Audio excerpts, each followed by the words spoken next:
nangako na bigong-bigo na ang ating mga kapatid na Muslim, antay na sila ng antay, ikatlo kung sakali, ikatlong postponement to. Kaya nga,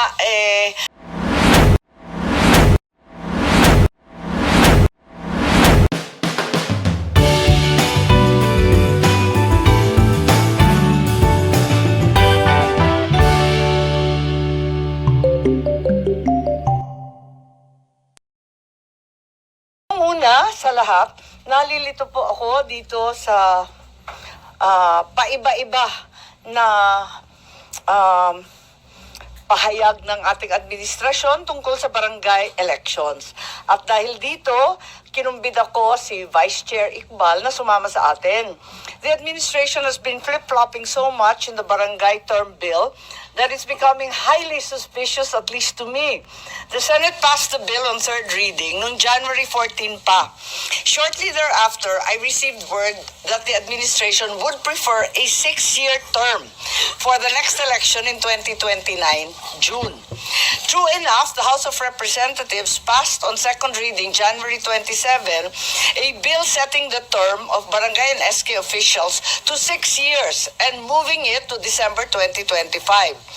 By then, the only issues that remained were two: whether the barangay term would be 6 or 4 years, and whether the next BSKE would be 2027 or 2029, which I duly reported to our barangay officials in the Liga as well as the SK. However, before the session break, February 3, the Senate passed on third reading a bill which postponed the BARMM election. While I did not agree with the postponement of the BARMM, in the same manner that I did not agree in the postponement of 2022, kasi gustong-gusto ko na matuloy na ang BARMM election, isang pangako natin sa ating mga kapatid na Muslim, I did not think that the same bill would negatively impact the barangay term bill. Ngayon, nagdududa ako kung may connection ba itong barangay at yung BARMM election. Ano ba ang ginagawa sa ating mga eleksyon? Apparently, postponing the BARMM elections to October 2025 was not enough. Pinagtatakahan ko kasi kung sabi nila may issues ng peace and order that kinakailangan na i-postpone yung BARMM election, bakit itinuloy pa rin yung local elections sa Muslim Mindanao where the same context, the same conditions prevailed? There are people perhaps in the administration who want more and they want to postpone the BARMM elections yet again. Unfortunately, the barangay and SK term will be the victim of the greed of these people, clandestinely working on another BARMM election postponement. You see, it would be very admitted to conduct an automated BARMM election on the 13th of different ballot phases on the 1st of December. One or the other must go. Those who want to postpone the BARMM elections will naturally exert every effort so that the December BSKE will push through. They will then use the December barangay election as one of the reasons why the October BARMM election should be postponed. This is greed, and it is most gruesome. Those who actually reside in the BARMM, as represented by Vice Chair Iqbal, including the governors and the members of the present parliament, want an election. For the first time, it is the MILF demanding an election whether they will be victorious or not. In fact, with me here is our good Vice Chair, the Vice President of the United Bangsamoro Justice Party, so that you can hear for yourself the pleas of the Bangsamoro for the parliamentary elections in October. Vice Chair, please. Bismillahirrahmanirrahim. First and foremost, I would like to express my thanks and gratitude to the Honorable Senator Imee Marcos for giving me the chance to speak directly with our friends from the media. And here is the statement coming from me as Vice Chairman of the Moro Islamic Liberation Front, at the same time Vice President of the United Bangsamoro Justice Party. On behalf of the Moro Islamic Liberation Front, by authority of our Chairman Alhaj Murad Ibrahim, I wish to convey a very important message from the Central Committee of the Moro Islamic Liberation Front on the upcoming Bangsamoro Autonomous Region in Muslim Mindanao elections in October 2025.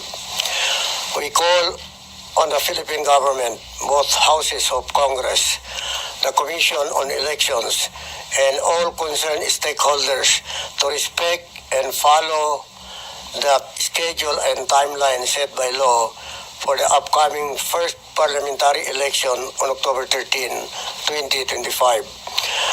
We strongly appeal to our national leaders to refrain from entertaining any proposal that will again postpone this historic election to choose the regular members of the Bangsamoro Parliament. It can be recalled that since the start of the transition period and the appointment of the members of the Bangsamoro Transition Authority in 2029, the conduct of the first parliamentary election was already postponed twice.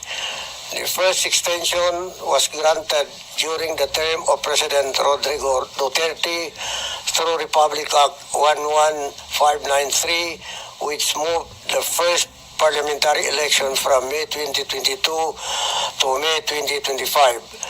The second postponement was approved by President Ferdinand R. Marcos Jr. on February 21, 2025 through Republic Act 12.12.3, which pushed back the election by 5 months.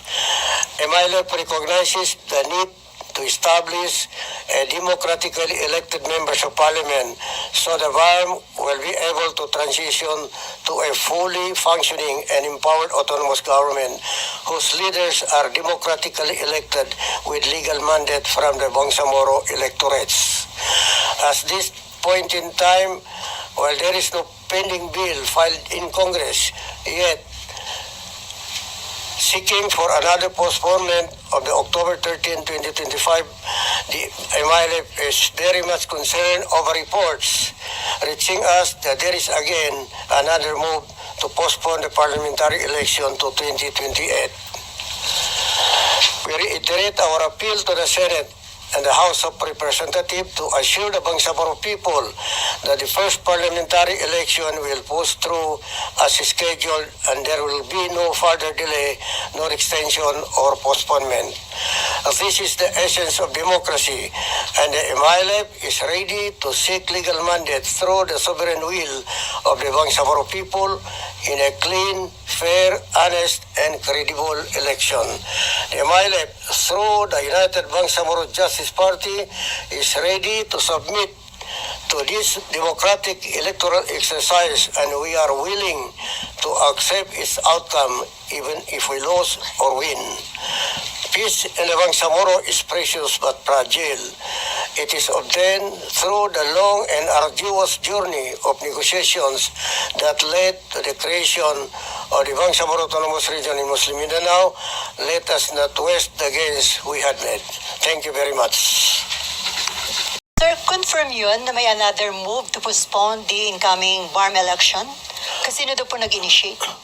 Well, as I have mentioned in my message, there are so many reports reaching us that there is another group, or there is a group really working really to postpone again the BARMM election. And that's why we are here to appeal to the national government, to the Congress of the Republic of the Philippines, and all those who are partners in the peace process, and to the entire Filipino people na sana po hindi na po mo-postpone ito. Para po kami po ay ready na po kami dahil sa democratic struggle na po kami, kailangan po na namin na ituloy na natin ang election. Senator Imee, dito ba sa Senate may ganun hubang move? Ang pinagtatakahan ko ay yung nangyayari sa barangay election. Yung unang sabi sa amin, sana 6 years daw, ipostpone na lamang. 6 years, 2 terms. Bigla-bigla, nung Lunes, pagkatapos ng LEDAC, ang utos daw, no postponement, 4 years, 2 terms lamang. So napapaisip po tayo kung bakit nangyayari ito, ba't pa iba-iba? Kaya pinagtatakahan namin at inaakala namin na baka naman may ibang plano sa iba pang eleksyon, yung October election. Dahil mismo yung COMELEC ay nagsasabi na mahihirapan sila halos sa 1 buwan lang at kalahati ang pagitan ng October at saka December baka hindi kayanin lahat ng mga balota na kakailanganin.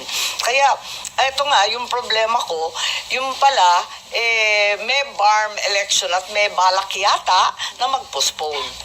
Ang sinabi ni Senate President Escudero, kaya itutuloy ang barangay at SK election sa December para and then i-extend yung kanilang term sa 4 years dito sa Senate para hindi na masasabay sa anumang national o local elections. Kailanman naman hindi talagang sasabay yun kahit kailan. Hindi talaga tatama. Pero yung halimbawa this year kasi kasabay ng midterm election, di ba? This year yung SK, kung December. Yes, kung December. Pero ang problema this year kasi ay 2 years lang halos ang term nila. Kaya walang may gusto ng eleksyon. Saksakan ng mahal at isa pa, magkakasabay doon sa BARMM election, which as we know is a very historic and first election. Isang pangako na bigong-bigo na ang ating mga kapatid na Muslim, antay na sila ng antay, ikatlo kung sakali, ikatlong postponement to. Kaya nga, nanghihina yung mga liga ng barangay at walang nararamdamang gobyerno sa ibaba dahil imbis na tulungan yung mga barangay na siyang mukha ng gobyerno sa ibaba, binabawasan ng kapangyarihan at pinapahina. Walang bumababa na project, yung mga programa, yung kaayusan, walang suporta sa agrikultura, sa pagkain, hanggang sa gabineta lang lahat. Ano yun? Puro drawing? Anong akala nila? Cartoons? Hindi naman dapat ganun. Palawakin natin ang kapangyarihan ng barangay, ang kanilang termino. At yung 4+4 na sinasabi ng LEDAC, mas bawas pa yun kesa sa present term nila, 3+3+3 or total of 9 years, magiging 8 pa. Kaya nagtataka ako, ano kaya ang pakay nito? Kasi sabi nila, abangan daw yung susunod. Yung pala, may kilos na yung BARMM ipopostpone. Kaya itutuloy yung barangay. May time pa ba, ma'am, para i-postpone tuloy yung BARMM election? Matatapos na yung 19 Congress. So, sa 20th, yun ang plano, ma'am, pagpasok ng 20th. Parang may ganun. Parang may nagsasabi na ipopostpone sa 20th Congress. So, nakausap niyo na po si SP Escudero kung talagang decided na ituloy ang SK election, barangay and SK Well, election. pinaalam ko kay SP Escudero, natutol talaga ako dyan. Sinabi ko pa nga, kung ang problema, ako yung author at ako yung sponsor, tanggalin na yung pangalan ko, matulungan lang ang ating mga barangay na maipospone para matuloy-tuloy ang kanilang trabaho at proyekto. At higit sa lahat, ituloy na yung BARMM election sa wakas. Ang tagal na nating nag-iintay niyan.